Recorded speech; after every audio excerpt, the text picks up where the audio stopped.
Strange as it may seem, ice skaters do not skate on ice. Even the smoothest ice isn't slippery enough for that.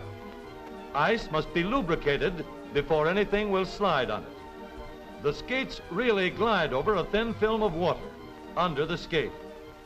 Here's what really happens. The blade of the skate cuts a groove, and the pressure melts enough ice to cover the groove with water.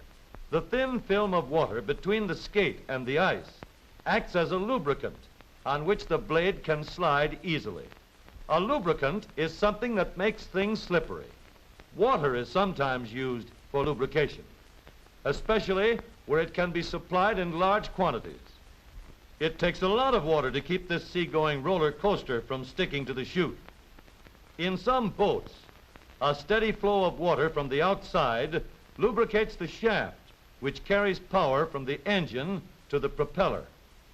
However, water has disadvantages as a lubricant because it won't stay where it is needed.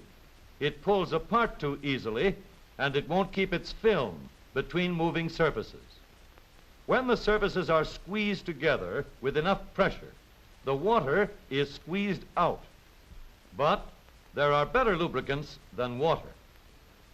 When a sticking bureau drawer is stubborn and bulky, we can make it slippery with a little soap so that it will work easily. For the launching of a liner, tons of tallow or hard grease are used to make a smooth, slippery path. A simple experiment shows the effect of a lubricant. We use a block of metal polished to an even finish and a metal incline as smooth as glass. Without lubrication, the block will not slip. The two metal surfaces are in actual contact. However, if we lubricate the same surfaces, keep them apart with oil, the block will slide of its own weight. Here, magnified thousands of times, with the help of microphotography, we can see what happens when a metal surface glides over another surface of metal riding on a film of oil. Oil is a good lubricant because under high or low temperatures, it keeps an unbroken film to hold sliding surfaces apart, and it won't evaporate. Oil is liquid enough to get into small openings between closely fitting parts. Oil is thick enough to form a cushion that stays where it is needed, and it is elastic enough to make a film under pressure. A small flywheel bearing shows why it is necessary to use a good lubricant. We first remove all the grease or oil.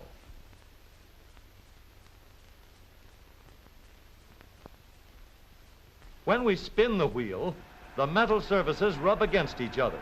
Without oil, they grow hot. The soft bearing metal is melted. Friction binds the moving parts together, and soon the flywheel will stop.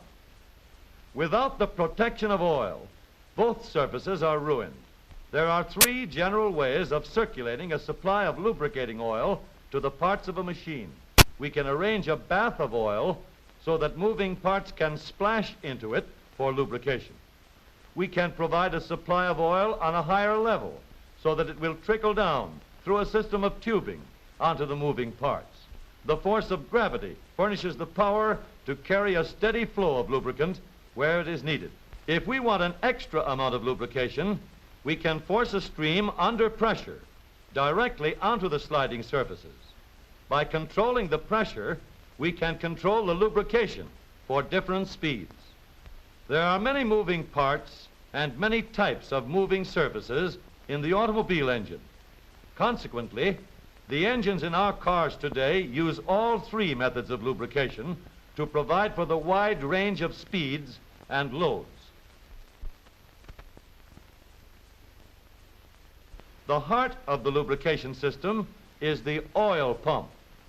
In the oil pump, the two revolving gears create a suction as the teeth move apart. This suction draws oil from the storage reservoir or oil pan. The gear teeth carry the oil around as they revolve, and then, as they mesh together, force it to the engine parts. Each gear tooth sends a strong spurt of oil, and at normal engine speeds, The result is a steady, smooth flow. In the modern engine, the main bearings carry the load of the crankshaft as it whirls at hundreds of revolutions each minute, and plenty of lubrication is needed. To get this lubrication, a constant stream of oil is pumped under pressure directly into the main bearings. The camshaft has the job of opening and closing the valves and needs an elastic cushion to protect it from friction. The oil flows through tubes to the bearings which carry the camshaft, and more oil flows out through a nozzle onto the timing gears which drive the camshaft. To keep the valves in smooth operation, oil is pumped up into the valve mechanism. A special method is used to lubricate the connecting rods. A high-pressure stream of oil is forced through nozzles in the base of the engine, and each jet of oil is accurately aimed to strike a scoop or dipper on the bottom of a connecting rod. The oil is forced up into the connecting rod bearing by the scoop-like action of the dipper as it strikes the jet. In scooping up water, a locomotive uses the same principle.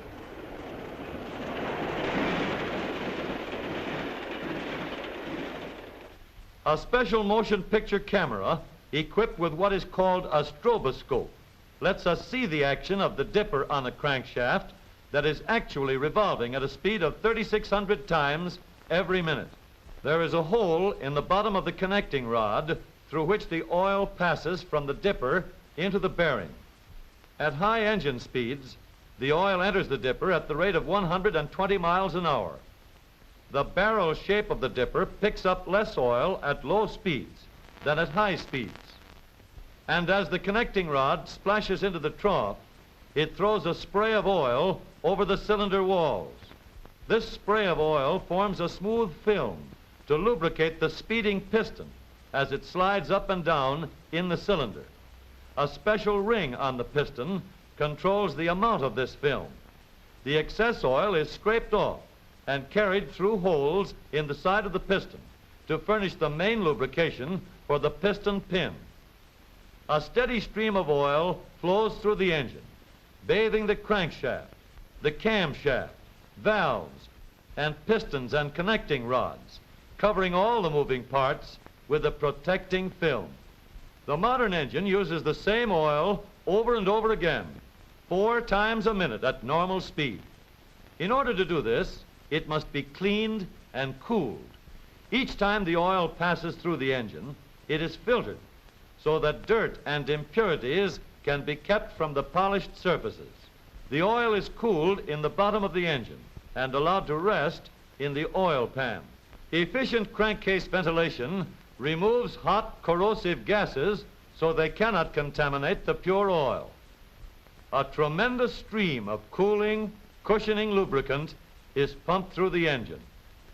By connecting a hose to the pump and arranging a return pipe, we can see the amount of oil that flows from the pump each minute that the engine is in operation, enough to fill a bathtub in 3 minutes. Closely fitting, highly polished parts, moving at high speeds, year in and year out, demand an adequate supply of good, clean oil to protect them from friction and wear, to give power, economy, smooth, silent operation, and long life, with every part riding a film of oil.